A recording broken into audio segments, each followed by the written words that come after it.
가운데는 방언의 은사를 성령님이 주셔서 기도할 때 방언으로 이제 기도하시는 분들이 이제 계실 겁니다. 그 방언의 은사는 성령이 이제 우리에게 나타나실 때 주시는 선물 중에 이제 하나죠. 그래서 여러분이 방언의 은사를 받으셨다면 기도를 열심히 하시기를 바랍니다. 그럴 때 영적인 세계가 깊어지고 또 하나님의 은혜를 더 깊이 체험할 수가 있습니다. 김우현 감독이 이제 쓴 하늘의 언어는 하늘의 언어라는 책에 보면 거기 방언에 대해서 이제 이야기를 하고 있어요. 자, 근데 제가 설교를 준비하면서 그 책 제목이 생각나가지고 곰곰이 한번 생각을 해보는데 그 하늘의 언어라는 말이 정확하지 않다라는 생각을 하게 됐습니다. 자, 왜 그러냐면 뭐 성령의 이제 은사로 주시는 방언 뭐 랄랄라가 됐든 따따따가 됐든 여러 가지 형태가 있는데 죽으면요 우리가 하나님 앞에 가서 영원히 하나님 나라 살 때는 그런 방언을 하지 않습니다. 고린도전서 13장에 보면 방언도 그치고 이렇게 되어 있어요. 자, 그러면 우리가 하늘나라 가서 천국에 가서도 영원토록 할 천국의 언어, 그게 뭘까? 저는 오늘 여러분에게 그 언어를 소개시켜 드리도록 하겠습니다. 이거는요 계속 되는 거예요. 그리고 방언보다 훨씬 더 탁월한 은사입니다. 방언이 필요 없다는 얘기가 아니고. 그래서 이 언어를 우리가 말을 하게 되면 어떤 일이 있냐면 우리 마음 가운데는요 얼마 지나지 않아서 기쁨이 막 가득 차게 됩니다. 그리고 얼마 지나지 않아서 하나님의 평강이 가득 차게 됩니다. 그래서요 기쁨과 감사함으로 삶을 행복하게 살 수 있는 이 비결이 이 언어에 달려 있어요. 이거는요 여러분이 방언의 은사를 못 받아도 여러분이 작정하시고 마음만 먹으면 할 수 있는 언어입니다. 그게 뭘까요? 네, 오늘 제목에 감사예요. 감사. 자, 감사. 저를 따라 하시기를 바랍니다. 감사는 천국의 언어입니다. 그래서 오늘 예배가 끝났을 때 여러분 입술에서 원래 감사 알았지만 잊은 분이 있다면 그 감사가 다시 회복되고 감사를 한 분이 있다면 그 감사가 더욱더 넘치게 여러분 입술에서 터져 나올 수 있기를 주님의 이름으로 축원합니다. 자, 그러면 어떻게 감사를 넘치게 할 수 있을까? 제가 오늘 여러분에게 세 가지로 말씀을 드리려고 하는데요. 자, 첫 번째는 우리가 하나님 없이 얼마나 비참한 존재인가 이것을 우리가 정말 제대로 깨달을 때 우리가 하나님 앞에 감사를 할 수 있습니다. 나병 환자는 오늘 본문에 나오는 10명이 나오는데요. 그 나병 환자의 모습은 성경에서 우리 뭐 나병 아니잖아요. 우리에게 어떤 의미가 있는가 적용적으로 봤을 때 이 나병 환자라는 것은 하나님 없이 예수님을 믿기 전에 하나님 밖에 있는 사람의 삶의 모습을 우리에게 보여주고 있습니다. 한센병으로 알려진 이 나병은요 신경을 손상시켜서 감각이 없게 만듭니다. 뜨거운 것을 뜨거운 것으로 느끼지 못해요. 아픈 것을 아픈 것으로 느끼지 못합니다. 그러니까 이제 더 심각해지는 거예요. 심각해지고 그리고 어떤 경우에는 뭐 코가 문드러지기도 하고 눈이 이제 이렇게 문드러지기도 하고 손가락 마디가 잘려 나가기도 하고 이제 그렇게 됩니다. 아주 흉측한 모습을 갖게 되는 거예요. 현대에서는 이게 치료 가능한 병이지만 성경 시대에 있어서는 이게 불치병이었습니다. 그래서 일단 나병으로 진단을 받으면 격리가 돼요. 가족에게서 격리가 됩니다. 그리고 이것은 부정한 질병이라고 성경에서 규정하고 있기 때문에 사람들과 접촉할 수 없어요. 그리고 하나님께로 갈 수도 없었습니다. 그 당시에 구약에 하나님께로 간다는 것은 성전으로 가는 거잖아요. 근데 성전에 갈 수 없어요. 얼마나 비참합니까? 이 나병에 걸리면 집단 격리를 되어서 집단으로 살아가게 됩니다. 오늘 11절 말씀에 보면 갈릴리와 사마리아 사이에 접경지대에 바로 이 사람들이 모여 사는 곳이 있었다라고 하는 것을 알 수 있습니다. 그래서요 이 나병이 걸리면 어떤 사람은 막 심하게 걸리고 어떤 사람은 조금 약하게 걸리잖아요.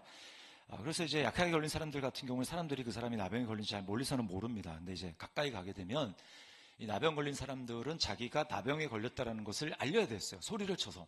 그래서 머리를 풀고 그리고 입술을 이렇게 가리고 부정하다 이렇게 소리를 쳐서 사람들에게 알려야 됐습니다. 그래서 사람이 접근하지 못하도록 그렇게 했습니다. 여러분 얼마나 고통스럽겠습니까? 나병이 들면 그 사람이 나병에 걸리기 전에 어떤 사람이었는지가 별로 중요하지 않습니다. 지금 현재 당신 나병이다.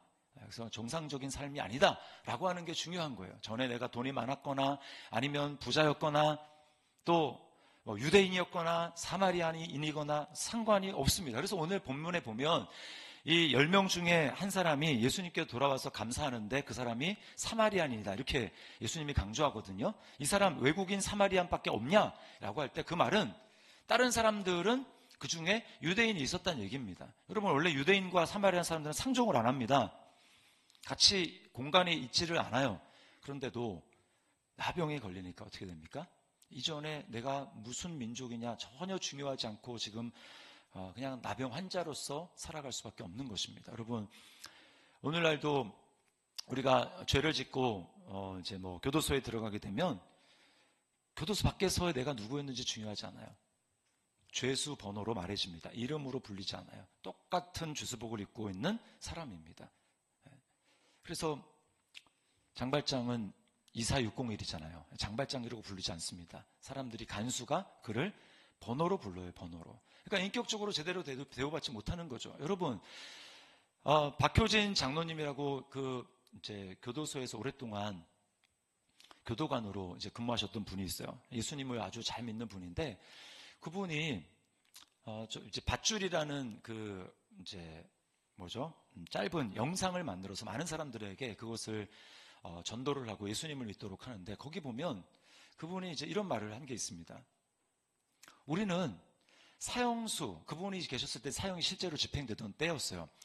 우리는 사람들 사형수라고 생각하고 그렇게 불쌍하다, 참 비참하다라고 생각을 하는데 영혼의 관점에서 보면 여러분 이제 10년 후에 사형 집행이 되는 사람이나 아니면 우리나 똑같은 것입니다. 왜요? 100년이나 10년이나 5년이 영혼의 관점에서는 차이가 없어요. 우리 중에 죽지 않는 사람이 누가 있습니까? 그래서 그분이 우리 모두 다 사형 날짜를 받아놓고 살아가는 언제 죽을지는 모르지만 하나님은 아시죠? 하나님 앞에서 사형 날짜 받아놓고 살아가는 시한부 인생 사형수와 같다라고 이야기를 하는 거예요. 그래서 이 세상에서요 어떤 사람이 돈을 많고 어떤 사람은 좀 돈이 좀 없고 어떤 사람 좀 잘생겼고 어떤 사람 좀 못생겼고 어떤 사람 많이 배웠고 어떤 사람 좀 덜 배우고 그런 차이가 있지만 그게 영원이라는 관점에서 아무런 의미가 없는 거예요. 교도소에서 영치금이 좀 많은 사람은 남들보다 좀 사고 싶은 거 사고 좀 더 편한 삶을 살고 없는 사람은 좀 불편하게 살고 그 차이가 있을 뿐이지 우리가 어차피 사형 날짜 받아놓고 살아가는 이 사형수라는 사실에는 변함이 없더라는 거예요. 제가 지난주에 영상 하나를 봤습니다. 우주가 얼마나 큰가를 이제 말하는 그 영상이었는데 이제까지 밝혀진 우주와 그 천체에 관한 이제 밝혀진 데이터를 근거로 해서 이제 우주 그 시뮬레이션을 만들어 놓은 영상이었습니다. 그래서 이제 유튜브에서 본 영상인데요. 이제 유튜버가 컴퓨터에서 구현할 수 있는 최고 속도로 지구에서부터 이렇게 이제 밖으로 줌아웃 빠져나오는 겁니다. 그러면서 이제 우주 여행을 하게 되는 건데 여러분 광속이 이제 빛의 속도잖아요. 엄청나게 빠른 속도죠. 그래서 지구 한 바퀴 도는데 0.0000 몇 초가 걸린다고 합니다. 그런데 그 광속으로 빠져나가는데도 태양까지 가는데 이제 몇 분이 걸리잖아요. 근데 거기서 속도를 계속 올립니다. 이 사람이 계속 올려가지고 결국 속도를 광속의 10조 배 상상이 안 되죠. 광속의 10조 배로 지구를 이렇게 빠져나오는데 그렇게 해서 한 6분인가 8분인가 되는 그 영상의 끝은 뭐냐면 그 엄청난 속도로 빠져나와서 결론이 뭐냐? 우리가 살고 있는 우리 은하를 탈출을 해서요. 밖에 딱 나와서 끝입니다. 그래서 그 밖에 우리 은하와 같은 수천억 개의 여러 은하들이 이제 있는 근데 그 은하가 마치 멀리서 보니까 그냥 하나의 별처럼 보이는 그렇게 수많은 수천억 개 될지 정확하게 밝혀진 것도 없지만 그거를 보는 곳으로 끝나요. 그러면서 거기에 이런 문구가 써 있습니다. 정지 화면이 아닙니다. 엄청난 속도로 빠져나와도 우리는 그 속에 정말 하나라는 거죠. 여러분, 우리를 한번 잘 생각을 해보십시오. 우리는 지금 이 동탄 지역에 있습니다. 그렇죠? 엄청나게 많은 그 은하들 중에 우리 은하 안에 그냥 태양계, 정말 작은 그 태양계 안에, 그리고 그 안에 지구 안에 아시아라는 대륙 안에 대한민국의 화성의 동탄에서 지금 예배를 드리고 있는 거예요. 우리는 보이지도 않습니다. 거기 댓글에 이런 재미있는 댓글이 있었어요. 뭐가 있냐면, 뭐 재미있는 댓글은 아닌데, 저 압도적인 공간 우주 속에 덩그러니 혼자 있다고 생각하면 극한의 공포가 몰려온다. 이렇게 댓글이 돼 있더라고요. 여러분, 하나님이 없다고 생각하면 우리는 앞으로 어떻게 될지 알 수가 없죠. 마치 우주 속에 버려진 우주 미아와 같이 정말 공포 속에 살아갈 수밖에 없는 비참한 운명, 우주보다 엄청나게 크시고 그 우주 바깥에 초월해 계신 그 하나님께 우리가 어떻게 도달할 수가 있겠습니까? 갈 수도 없고 알 수도 없고 그냥 우리는 인생을 그렇게 살아갈 수밖에 없는, 얼마나 비참한 인생입니까? 내가 예수님이 없다면, 하나님이 없다면 살아갈 그 세상, 저는 뭐 생각도 하기 싫습니다. 엄청나게 끔찍해요. 그런 존재였을 수 있는 그 나라는 것을 생각하게 될 때, 하나님이라는 분이 계시고 예수님이 계시고 내가 예수님을 믿고 하나님을 알고 함께 그 안에서 내 앞으로의 삶이 어떻게 되고 나는 무엇을 향해서 가고 있고 나는 무엇을 향해 살고 있고 내 결국은 어떻게 될 것인가 라고 하는 것을 알면서 살아가는 것이 얼마나 감사한지, 여러분, 우리가 하나님 앞에 진짜 감사할 수 있게 됩니다. 성령님께서 여러분에게 은혜를 베풀어 주셔서 내가 하나님 없이는 얼마나 비참한 존재인가를 새롭게 깨닫는 은혜가 있기를 주님의 이름으로 축원합니다. 그럴 때 우리는 더 감사할 수 있는 거예요. 자, 그런가 하면 우리를 찾아오신 주님의 사랑을 우리가 기억해야 합니다.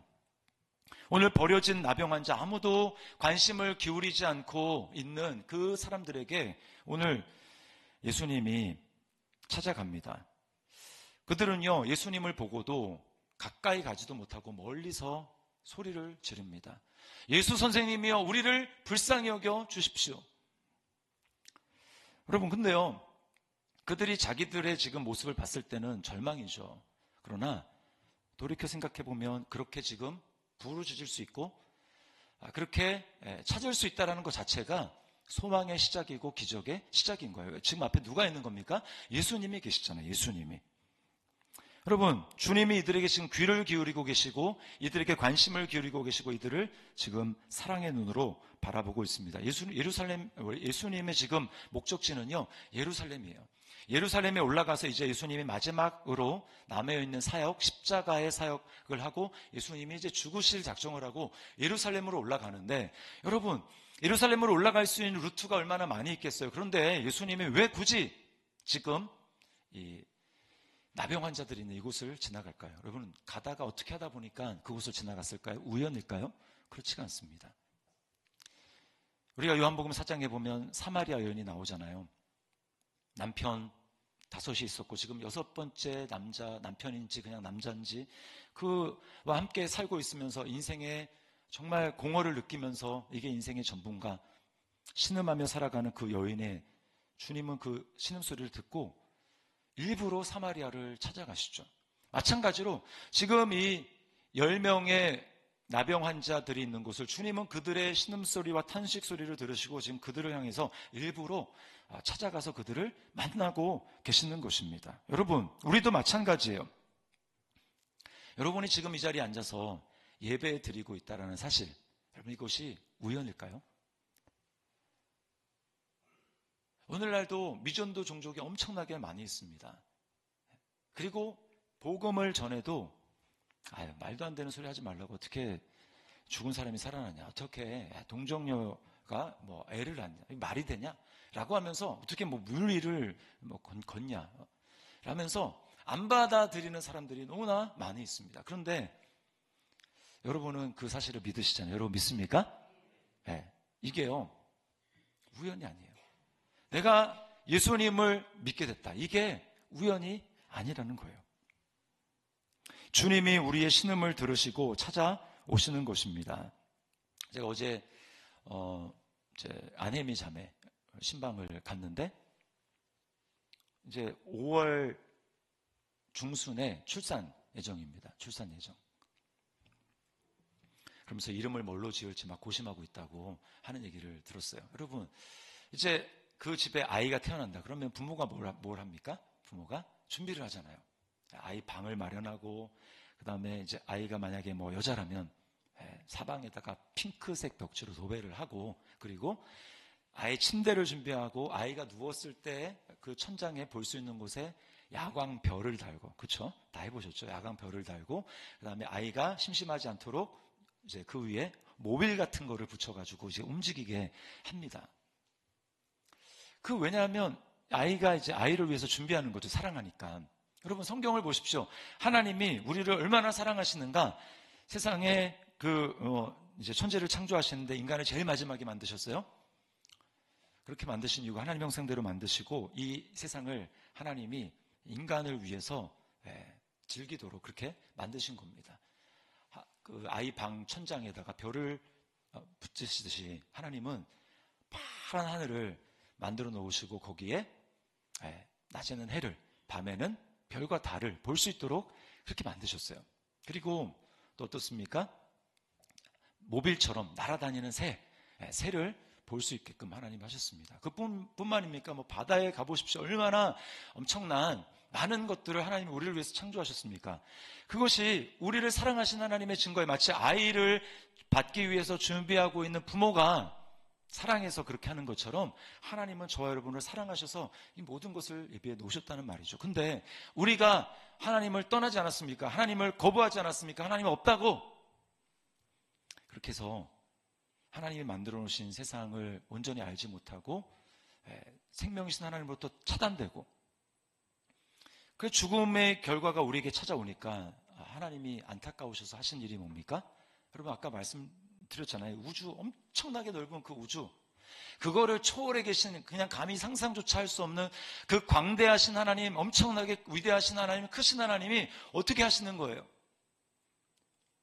먼지도 안 됩니다. 눈에는 보이지도 않아요. 먼지는 눈에라도 보이죠. 근데 하나님이 그 우주를 뚫고 이 세상 가운데 저와 여러분 같은 모습, 사람이 되셔서 오셨다라는 거 아닙니까? 그리고는 우리를 불쌍히 여기시고 우리에게 귀를 기울이시는 거예요. 얼마나 주님이 우리를 사랑하십니까? 근데 여기에서 그치지 않습니다. 주님의 사랑은, 이 나병 환자들을 위해서 주님이 엄청난 대가를 지불하십니다. 14절을 보세요. 14절에 이렇게 얘기를 하죠. 가서 제사장들에게 너희 몸을 보이라 하셨더니 그들이 가다가 깨끗함을 받은지라. 여기서는 무슨 대가를 지불하셨다는 거야? 안 보이죠. 그런데 여러분, 이 나병 환자의 이 규례에 대해서 쓰고 있는 레위기 13장과 14장에 가보시면, 특별히 14장에 가보면 나병 환자가 나은 다음에 이제 어떤 의식을 해야 되는지가 자세히 설명이 되어 있습니다. 지금 예수님은요, 나을 것을 이미 아시고 지금 말씀하시는 거예요. 제사장에게 몸을 보여라 라고 하는 것은 지금 나은 다음에 해야 될 일을 지금 미리 말씀하시는 겁니다. 이들이 나은 다음에 무슨 의식을 하느냐 하면요, 살아있는 새 2마리를 준비해야 됩니다. 살아있는 새. 율법에서 규정하고 있는 정한 새, 깨끗한 새 2마리를 산채로 가져가는 거예요. 그러면 제사장이 그 2마리를 가지고 이 질그릇에, 그리고 흐르는 물, 그 질그릇에 흐르는 물을 받아가지고 거기에서 살아있는 2마리 중에서 1마리 새를 죽입니다. 피가 나겠죠. 그럼 물과 피가 막 섞입니다. 그럼 거기에 살아있는 새와, 그리고 또 1마리와, 그리고 백향목과 붉은색 실, 그리고 우슬초를 함께 그 물에 담급니다. 그리고는 우슬초로 물과 피가 섞여 있는 질그릇에 있는 물을 찍어서 나병 환자에게 7번 뿌립니다. 7번. 7번 뿌리면서 정하다 이렇게 선언하는 거예요. 아까 나병 환자 사람들이 자기에게 접근하면 어떻게 한다고 했습니까? 부정하다, 부정하다 외치는데, 거꾸로 이제는 우슬초를 7번을 뿌리면서 정하다라고 선언을 하는 거예요. 그리고는 이제 물에 잠겨놨던 그 새는 들에 풀어줍니다. 자유가 되는 거죠. 여러분, 뭘 얘기를 해주는 겁니까? 한 새가 자유를 얻기 위해서 한 새가 죽어야 되는 것을 보여주는 거예요.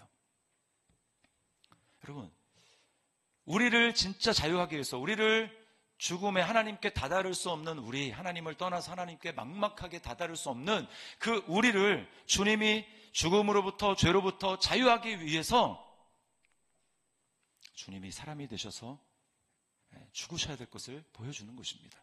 그래서요, 요한복음 19장 34절에 보면 예수님이 이미 죽으신 다음에 죽었는지 확인하기 위해서 창으로 옆구리를 찌르지 않습니까? 그때 이렇게 말씀하고 있어요. 요한복음 19장 34절입니다. 그중 한 군인이 창으로 옆구리를 찌르니 곧 피와 물이 나오더라. 이것은 바로 우리가 예수님을 믿을 때 마치 그 새를 피와 물이 섞인 그 물로 뿌리듯이 예수 그리스도의 죽음으로 말미암아 그것을 바라보고 믿는 자에게 뿌려져서 이제는 너가 정하다, 이제는 너가 나병이 아니고 너는 죄에서 자유롭고 너는 죽음으로부터 자유롭고 이제 자유로운 존재가 되었고 내게 나올 수 있는 자가 되었다라고 하나님이 저와 여러분을 향해서 정하다라고 선언하는 은혜가 바로 우리를 향한 하나님의 은혜라는 것을 여러분 믿으시기를 주님의 이름으로 축원합니다. 우리가 이런 은혜를 받은 거예요. 누구든지 주의 이름을 부르는 자는 구원을 받으리라. 과거가 어떻든지 앞으로 내가 잘 살지 못하더라도 예수님을 나의 주로 고백하고 주님 나를 위해서 이 땅에 오셨군요.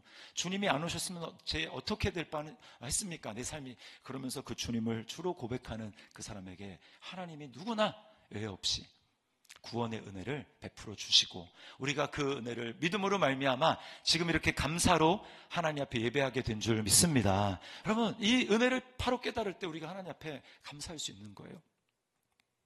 여러분, 이 은혜를 생각할 때마다 우리는 눈물이 나고 마음속에 감격이 일어납니다. 그리고요, 우리는 그것을 하나님 앞에 표현해야 돼요. 반응해야 됩니다. 그것이 바로 세 번째 감사입니다. 감사로 믿음을 온전하게 해야 하는 거예요. 자, 이 10명이 다 고침을 받았습니다.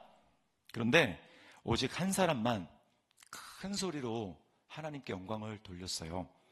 그리고 예수님께로 다시 돌아와서 엎드려서 감사했습니다. 15절과 16절을 보세요. 그 중에 한 사람이 자기가 낳은 것을 보고 큰 소리로 하나님께 영광을 돌리며 돌아와 예수의 발 아래 엎드려 감사하니 그는 사마리아 사람이라. 감사는요, 믿음의 표현입니다. 믿음의 고백이에요. 내가 정말 은혜를 받았다, 내가 정말 구원을 받았다, 이것을 여러분 무엇으로 증명합니까? 무엇으로 알 수 있습니까? 감사로 하는 거예요. 감사로. 하나님께 영광을 돌린다라는 표현과요, 감사라는 말은 동의어입니다. 그래서 오늘 말씀을 잘 보시면 18절에 이 이방인 외에는 하나님께 영광을 돌리러 돌아온 자가 없느냐 하시고 그 사람이 와서 감사한 거예요. 시편 50편 23절 말씀이 이렇게 말씀합니다. 감사로 제사를 드리는 자가 나를 영화롭게 하나니, 즉 나에게 영광을 돌리는 자니, 그 뜻입니다. 그의 행위를 옳게 하는 자에게 내가 하나님의 구원을 보이리라. 여러분, 하나님께 영광 돌리고 싶습니까? 우리는 다 먹든지 마시든지 무엇을 하든지 예수 믿는 사람은 하나님께 영광을 돌려라. 그게 성경의 말씀이잖아요. 그게 영광 돌리는 삶에 뭔가 대단한 일을 하는 것이 아니고 하나님 앞에 감사하는 겁니다. 그게 하나님께 영광을 돌리는 거예요. 여러분, 정말 내가 영원한 죽음에서 건짐을 받았다라고 하면 감사하는 게 너무 당연한 것 아닙니까? 그런데 현실은 그렇지가 않습니다. 10명 중에 1명이라니까. 10명 중에 1명. 우리 자신의 모습을 좀 돌이켜봤으면 좋겠어요. 여러분, 우리의 삶은 어떻습니까? 여러분, 지난 한 주간 여러분의 입술에서는 감사가 얼마나 하나님 앞에 드려졌습니까? 얼마나 하나님 앞에 감사했습니까? 우리는 감사보다는 내 생각과 내 뜻대로 안 되면 원망하고 불평하고 짜증내고 분노하고 이렇게 반응하는 적이 더 많아요. 여러분, 기억하세요. 감사하지 않는 삶은요, 반대로 하나님께 영광을 돌리는 삶이 아닌 겁니다. 왜 감사가 안 될까요? 내 생각대로 안 되니까. 내 생각대로 안 되니까 감사가 안 되는 겁니다. 이건 이렇게 돼야 되는데 반대로 되네? 그러니까 감사가 안 나오는 거예요. 그건 무슨 얘기입니까? 내 생각대로 돼야 된다. 내 생각대로 되는 것이 나에게 가장 좋은 것이다 라고 하는 내가 내 삶을 다 알고 있다라는 전제에서 내가 내 삶을 판단하고 평가하는 내가 내 삶의 주인 되었다라는 뜻입니다. 감사하지 않다라는 것은. 감사한다라는 건 뭡니까? 내가 봤을 때는 아닐 수 있지만 아닌 것 같은데 그러나 내가 보는 것이 다 아는 건 아니니까 그렇잖아요. 우주를 초월해 계신 하나님이 더 정확하지 정말 작은 내가 보는 게 다겠습니까?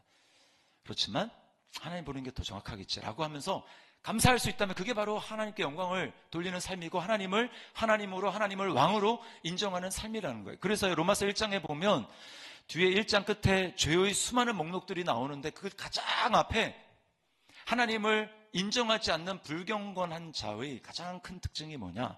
바로 감사하지 않는 삶이라고 이야기를 합니다. 로마서 1장 20절 21절 보세요. 이렇게 되어 있습니다. 창세로부터 그의 보이지 아니하는 것들 곧 그의 영원하신 능력과 신성이 그가 만드신 만물에 분명히 보여 알려졌나니 그러므로 그들이 핑계하지 못할지니라. 하나님을 알되 하나님을 영화롭게도 아니하며 감사하지도 아니하고 똑같은 거예요. 하나님을 영화롭게도 아니하며 감사하지도 아니하고 오히려 그 생각이 허망하여지며 미련한 마음이 어두워졌나니. 제가 조용기 목사님의 지나간 설교를 들을 기회가 있었습니다. 조용기 목사님은 특별히 하나님이 이제 믿음의 은사로 병 고치는 이제 그런 많은 기적을 이제 베푸신 걸로 유명한데 그 조용기 목사님이요. 굉장히 많은 사람을 이제 생각보다 더 많은 사람을 치유를 하셨더라고요. 이제 한 2, 3만 명? 근데 목사님이 그러는 거예요. 만약에 그 사람들이 오늘날 제가 그 설교가 아주 70년대 후반인가 그 설교였어요. 오늘날 우리 교회 다 나왔다면 우리 교회는 한 5, 6만쯤 될 겁니다. 지금 이렇게 얘기를 하더라고요. 그러면서 무슨 얘기를 하시냐면 많은 사람들이 이제 병원 내에서도 못 고치니까 이 약 먹어도 안 되고 그러니까 이제 마지막 지푸라기라도 잡는 심정으로 목사님께 나와서 기도 한번 받으려고 그렇게 오는데 많은 사람이 그런다는 겁니다. 목사님 제가 이 질병만 치료 된다면 제가 이제 한평생 주님을 위해 살겠습니다. 교회에 충성 봉사하겠습니다. 그렇게 해서 고침을 받은 다음에는 마음이 달라진다는 거예요. 이전에 했던 마음은 온데간데 없고 제일 많은 사람들이 공통적으로 하는 말이 뭐냐? 나을 때가 되어서 낫게 되었다. 이렇게 얘기를 하더라는 거예요. 이거 원래 나을 때가 이때쯤 되면 낫게 될 때였어. 근데 그 타이밍에 목사님이 기도를 했을 뿐이야. 기가 막히죠. 그렇게 하고 하나님을 등지고 교회를 떠나가는 사람이 부지기수라는 겁니다. 타락한 우리의 본성을 잘 보여주는 것이죠. 여러분, 이거는요, 하나를 얻고 열을 잃어버리는 것입니다. 하나님이 저와 여러분을 구원하시고 하나님이 저와 여러분을 하나님께로 이끄시는 가장 중요한 건 뭐냐면요, 우리의 진정한 행복입니다. 죽어서 천국이 아니라 이 땅에서 정말 기쁘고 즐겁고 감사한 삶을 더 넘치도록 살아가도록 하나님이 우리에게 그런 은혜를 주시기를 원하는 거예요. 근데 이 문제 해결됐으니까 이제 끝이다라고 딱 돌아서는 순간, 감사를 잃어버리는 순간 그 사람은 행복한 삶을 살지 못하는 거예요. 그래서 성경에서 우리에게 감사하라라고 하는 것은 우리에게 짐을 하나 얹어줘서 진짜 인생도 피곤한데 어떻게 여기서 감사를 하라는 얘기야? 라고 하려는 것이 아니라 하나님 우리에게 정말 진정한 기쁨을 주시기 위해서 우리에게 그렇게 하는 것입니다. 그래서 데살로니가전서 5장 18절에 우리가 잘 아는 말씀이죠. 우리 같이 한번 읽어볼까요? 시작. 범사에 감사하라. 이것이 그리스도 예수 안에서 너희를 향하신 하나님의 뜻이니라. 아멘. 너무나 많은 사람들이 하나님이 자기를 향한 뜻을 알고 싶어 합니다. 하나님, 내 인생의 정말 계획은 무엇입니까? 내 인생의 비전은 무엇입니까? 내가 어떤 진로를 향해 나아가야 됩니까? 그런데요, 정작 지금 주어진 삶에 감사하지 않습니다. 감사하지 않아요. 원망은 안 하더라도 감사는 하지 않습니다. 그건 똑같은 거예요. 결국은 결과는 똑같습니다. 감사하지 않는 것은 감사하지 않는 것은 불평하는 것과 똑같은 거예요. 제가 자주 말씀을 드리지만 여러분, 여러분의 삶 가운데 하나님의 충만하신 은혜와 사랑을 받고 기도하는 것마다 막 응답되고 하나님의 능력이 여러분의 삶에 경험되기를 원하십니까? 네, 우리 다 그거 원하죠. 근데 그렇게 되기 위해서는 조건이 딱 한 가지 필요합니다.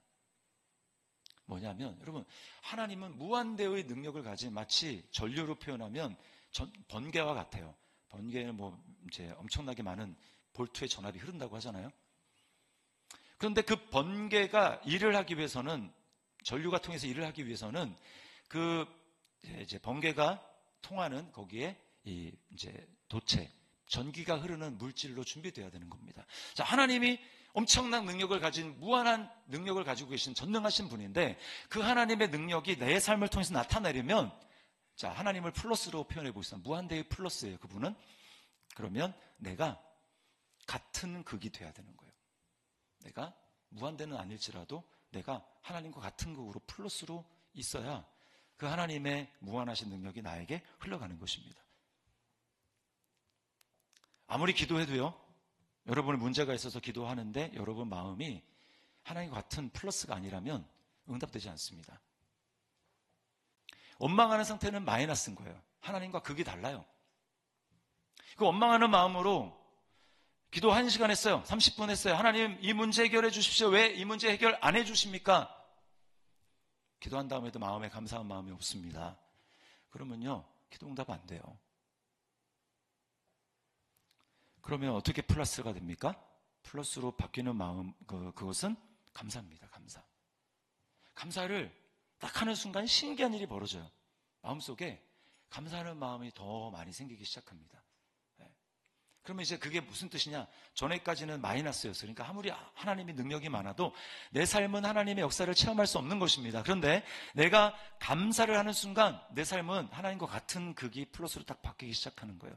그리고 감사를 더 많이 하기 시작하면 내 마음에 하나님의 그 능력이 흘러들어오는 그 플러스의 통로가 점점 커지는 겁니다. 이게요, 비밀이에요. 그래서 우리가 잘 외우고 암송하는 기도에 대한 말씀, 빌립보서 4장 6절이 뭐라고 얘기합니까? 아무것도 염려하지 말고, 그 말은 너 마이너스 되면 안 된다. 마이너스로 있으면 응답 못 받는다, 이겁니다. 아무것도 염려하지 말고 다만 모든 일에 기도와 간구로 너희 구할 것을 감사함으로 하나님께 아뢰라 라고 말하는 거예요. 감사하기 시작할 때 여러분, 우리는 하나님의 능력이 흘러오는 통로로 준비되는 것입니다. 원망하고 환경만 바라볼 때는요, 계속 뭐라고 얘기하냐면, 내 뜻대로 돼야 되는데 안 되네.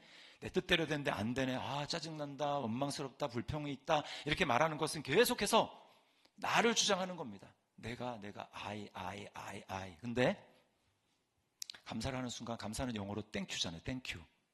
계속 하나님 감사합니다. 감사합니다 하는 순간 나 하던 그 내 삶이요, 아까 어떻게 플러스로 바뀌냐면, 주님 감사합니다. 주님을 부르는 거예요. 하나님께 주목하는 거예요. 내 삶이 어려운데 주님 근데 감사합니다 딱 하는 순간 계속 you 하나님께로 계속해서 하나님 중심으로 바꿔지기 때문에 어느 순간에 내가 하나님과 같은 극으로 연결이 되어서 하나님의 능력이 나에게 흘러갈 수 있는 통로로 내가 어느 순간에 준비되는 것입니다. 그래서 응답받는 거예요. 그게 믿으시기를 주님의 이름으로 축원합니다. 네. 찬송생활의 권능이라는 책에 보면 거기에 멀린 알 캐로더스 목사님, 그 저자잖아요. 그 목사님이 자신의 간증을 이야기를 합니다. 이 목사님이 이제 나이가 조금 들면서 잇몸이 상하고 치아 부근의 뼈가 이렇게 많이 쇠했어요. 그래서 치아가 막 다 빠지게 된 겁니다. 치과에 갔다가 낙심이 됐어요. 그리고 기분이 매우 좋지 않았습니다. 그럼에도 목사님이 이제 이 목사님의 트레이드마크가 감사거든요. 그래서 감사했대요. 여러분, 감사는요, 감정이 아닙니다. 감정이 이렇게 해도 그거 이제 마이너스잖아요. 근데 딱 감사하는 순간 바뀌는 거예요. 그래서 이 목사님이 하나님 앞에 감사했답니다. 이렇게 감사했어요. 하나님, 감사합니다. 주님, 제 치아를 약하게 만드셔서 감사합니다. 여러분, 혹시 치아 약한 것 가지고 감사해 보셨습니까? 치아를 약하게 만드셔서 감사합니다. 주님께서 내게 가장 좋은 것이 무엇인지 나보다 잘 아실 줄 믿습니다. 주님을 찬양합니다. 근데 이렇게 감사하는데 그렇게 기도를 하는 중에 마음속에 감사하는 마음이 이제 그 감정이 점점 커지게 되었다고 이야기를 합니다. 그러고서 이제 치과에서 빠져나와서 길을 걸어가고 있는데 여자 성도 한 분을 만나게 되었답니다. 그러면서 같이 이제 길을 걸어가면서 자기 치과를 다녀오는 길인데 이런 일이 있었고 지금 방금 이런 기도를 했느라고 이렇게 이야기를 해줬어요. 그런데 그 여자분이 목사님에게 이렇게 말을 하더랍니다. 하나님은 목사님이 완전한 치아를 가지시기 원하신다고 생각이 듭니다. 그리고는 성령님의 감동을 받았는지 목사님의 어깨에다가 가볍게 손을 올리고 기도를 하는 거예요. 하나님 아버지, 목사님의 치아를 못쓰게 만드시니 감사합니다. 하나님을 찬양하며 이 일을 통해 영광 받으시기 원합니다. 이제 목사님과 함께 하셔서 치아를 온전하게 고쳐 주십시오. 그리고 3일 후에 목사님이 치과를 갔는데 치과 의사가 자꾸 이렇게 고개를 갸우뚱 하더라는 거예요. 그러면서 이렇게 이야기를 합니다. 목사님에게. 당신 뼈는 완전하게 되었으며 잇몸도 상하지 않았습니다. 입안이 모두 완전해 보입니다. 네, 여러분 감사 어쨌든 했더니 하나님은 전혀 이제 성령의 감동을 받은 전혀 다른 누군가를 통해서 축복하는 치유 기도를 받게 하시고 치유를 받게 한 거예요. 그러면서 뒤에 목사님이 책에 이렇게 썼어요. 내가 건전한 치아를 가졌거나 못 가졌거나 간에 정말 중요한 것은 그리스도와 하나가 되어 우리의 일상생활 구석구석까지 하나님께서 사랑스럽게 돌보고 계심을 믿는 것입니다. 내 삶의 상황이 어떻게 처하든지 간에 하나님이 나를 정말 사랑의 눈으로 바라보고 계신다는 걸 내가 믿습니다. 그러니까 감사할 수 있는 거예요. 제가 이 설교 제목을 가져온 게 C.S. 루이스의 시편 사색이라는 책에서 한 문구에서 가져왔는데 그 책에 보면 이렇게 C.S. 루이스가 얘기를 합니다. 감사는 천국 언어이며 불평은 지옥의 언어다. 이렇게 말을 했어요. 여러분은 지금 지옥 언어를 쓰고 있습니까? 아니면 천국 언어를 사용하고 있습니까? 여러분, 우리는 예수님을 믿음으로 말미암아 이제 영원히 운명이 어떻게 될지 이미 알고 있고 우리는 하나님 품에 이미 안겨 있습니다. 예수님을 믿음으로 말미암아 저와 여러분들은 하나님께 감사할 수 있는 만 가지 이유를 가진 사람들인 것을 여러분 믿으시기를 바랍니다. 그러므로 환경을 바라보면서 낙심하지 마세요. 믿음으로 감사하십시오. 여러분 눈에 뭔가 좀 안 좋아 보여도 그건 여러분의 눈에 안 좋아 보이는 겁니다. 여러분이 미래를 다 압니까? 모르죠. 그러니까 여러분 지금 몸이 약합니까? 건강에 어려움이 있습니까? 그것 때문에 하나님께 감사하시기를 바랍니다. 직장에서의 업무 환경이 내가 생각하는 것처럼 돌아가지 않습니까? 원망이 나옵니까?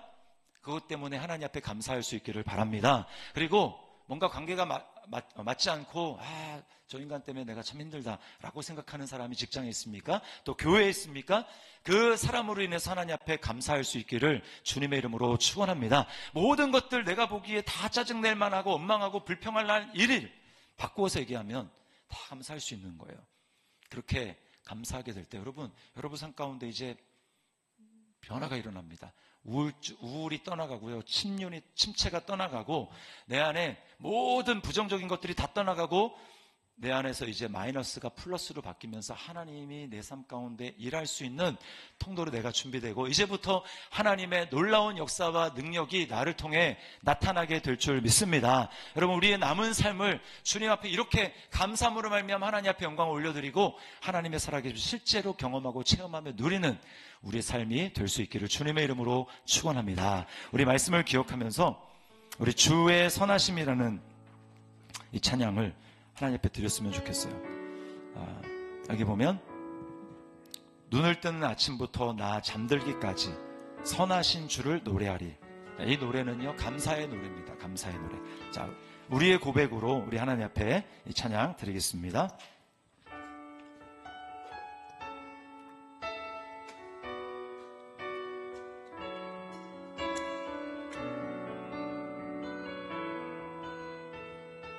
사랑해요. 사랑해요. 신실하신 나의 주님,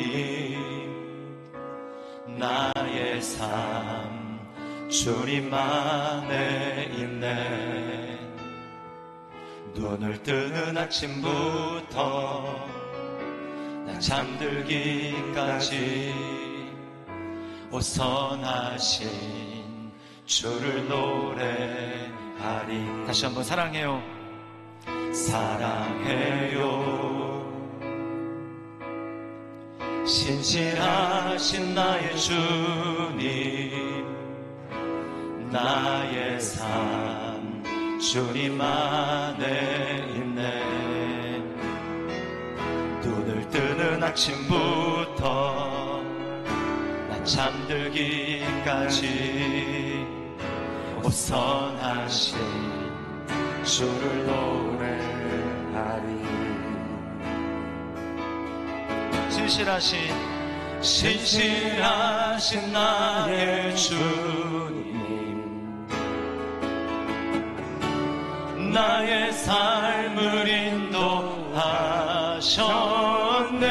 나의 모든 호흡 다해, 나의 모든 호흡 다해 오 선하신 주를 노래하리. 신실하신 나의 주님, 신실하신 나의 주님,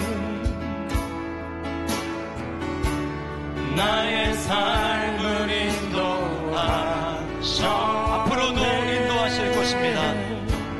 나의 모든 호흡 다해 오 선하신 주를 노래하리. 사랑해요. 나를 인도하신 주님, 사랑해요. 나를 인도하신 주님, 고난 중에도 나와 함께 하셨네. 내 아버지 되시며 내 친구 되신 주,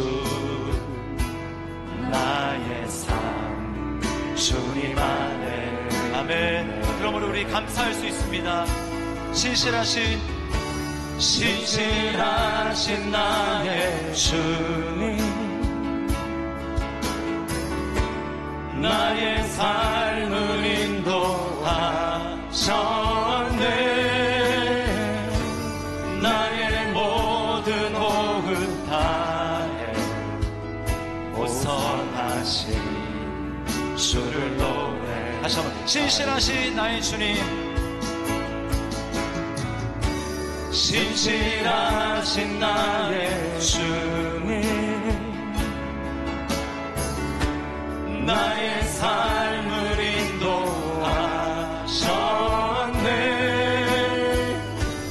나의 모든 호흡 다해 오 선하신 주를 노래하리. 주님의 선하심이 인도하십니다. 주님의 선하심이 날 인도하시네. 주님의 선하심이 날 지켜주시네. 주께 엎드려 나의 모든 삶 주님께 드리네. 주님의 선하심이 날 인도하시네. 주님의 선하심, 주님의 선하심이 날 인도하시네. 주님의 선하심이 날 지켜주시네. 주께 엎드려 나의 모든 삶 주님께 드리네. 주님의 선하심이 날 인도하시네. 신실하신 나의 주님, 나의 삶을 인도하셔. 앞으로도 인도하실 주님, 나의 모든 호흡 다해 오 선하신 주 우리 시간에 같이 한번 우리 기도하겠습니다. 여러분, 우리는 더 이상 버려진 존재가 아닙니다. 아멘. 우리는 주님의 품에 안겨서 사랑을 받는 존재고요. 하나님 우리를 불쌍히 여기시고 우리의 외침과 우리의 신음을 들으시는 하나님이십니다. 이 시간 우리가 감사했으면 좋겠어요. 아멘. 여러분, 아멘. 감사하게 해달라고 기도하지 마십시오. 그것은 속는 것입니다. 감사를 미루는 거예요. 입을 여십시오. 사단은 입을 열지 못하게 합니다. 감정에 사로잡히게 하고 환경에 사로잡히게 만들어서 이 상황에서 감사하는 게 그게 합리적이냐? 이게 맞는 말이냐? 미친 거 아니냐? 이런 생각을 들게 만듭니다. 그러나 여러분, 우리가 우리의 앞길을 알 수 없습니다. 오직 하나님만 정확하게 아시고, 그러므로 감사하십시오. 감사하게 해달라고 하지 마시고 입을 열어서 작은 것으로부터 시작해서 감사하십시오. 그때 내 삶 가운데 진정한 변화 역사가 일어나고 하나님의 기적 역사가 나타나게 될 줄 믿습니다. 아멘. 감사를 함으로 말미암아 하나님께 영광을 올려드리는 거예요. 주님, 이 시간 내가 감사하겠습니다. 감사합니다. 이 시간 우리 입을 열어서 우리 주님 앞에 우리 기도하며 감사와 기도하며 나가도록 하겠습니다. 기도하시겠습니다.